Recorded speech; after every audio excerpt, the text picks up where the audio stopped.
Hello my Libra babies at sa inyo mga cross watchers. So ano ba mga asahan ng ating mga Libra babies sa 2024? Let's see. Oh, the Four of Pentacles, Ten of Wands, the Emperor, Knight of Swords, the Hermit, Seven of Cups, and Five of Swords, and the Page of Swords. Bottom card natin, Six of Wands. Wow, very promising ang ating 2024, my Libra baby. So maraming opportunities darating sa'yo ngayon 2024.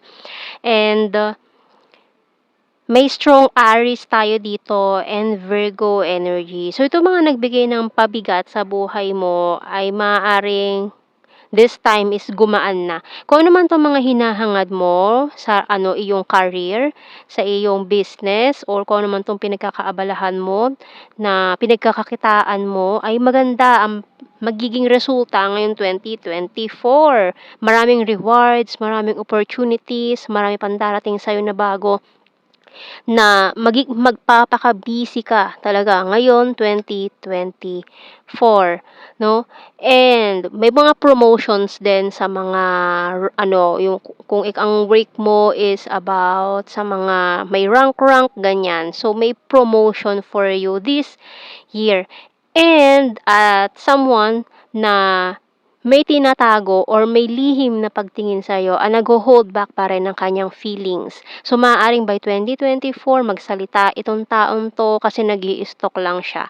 Ayan. So, hindi siya nagsasalita.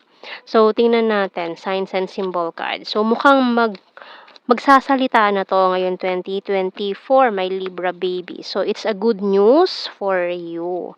Ayan, coffee. So, maaaring itong taong ito ay matagal ka ng gusto. Ayan, mirroring kayo. Maaaring soulmates, twin flames, and this is medication. So, maaaring parehas kayo na nag-heal from a past relationship na mga hindi nag-workout, diamond, ayan, bottom card natin.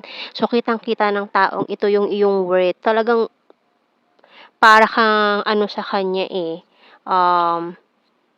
sobrang hinahangaan ka nitong taong to. So, kuha tayo ng tatlong initials for my Libras. So, meron tayong T, C, Q. Marin, take care daw. Take care. TCQ. Ayan, ang ating mga initials. So, gusto niya lagi ka mag-ingat. Ayan. John Lloyd lang, ingat. Ayun. So, tingnan natin. So, kuha tayo ng mga advice sa ating mga spirit animals for my Libra babies at sa inyo mga cross watchers. Hawk, let spirit be your guide. So, ang lakas mo sa mga guides mo, mga spirit guides.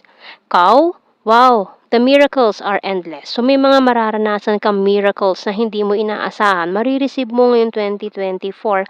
And pig, use your mind wisely. Okay, so lagi lang gagamitin ng isip sa tama, no? Wag laging puso. Balansehin ang puso at isipan. Okay, my Libra babies. So, kuha tayo ng messages here sa ating tarot messages oracle cards.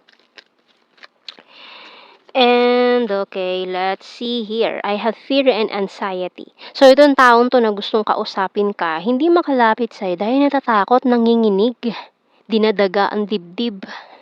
Ayan. Oh, crying over you, feeling lost. And I can't decide. So, hindi pa talaga makapag-decide itong taon to kung lalapit pa siya sa'yo, kakausapin ka ba niya, nag-i-stalk lang siya. Okay, so, and I'm moving forward. Business is business, and can I call you? So, ayan, tatawag na itong taong ito para aminin itong mga gusto niya sabihin sa'yo.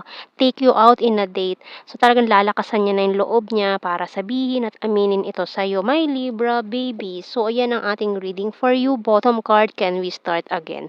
So, ayan ang ating reading for my Libra baby. So, thank you for watching. Take care and God bless. See you sa mga susunod pa nating readings, mga Libras, at sa inyo mga cross watchers. And thank you so much. God bless.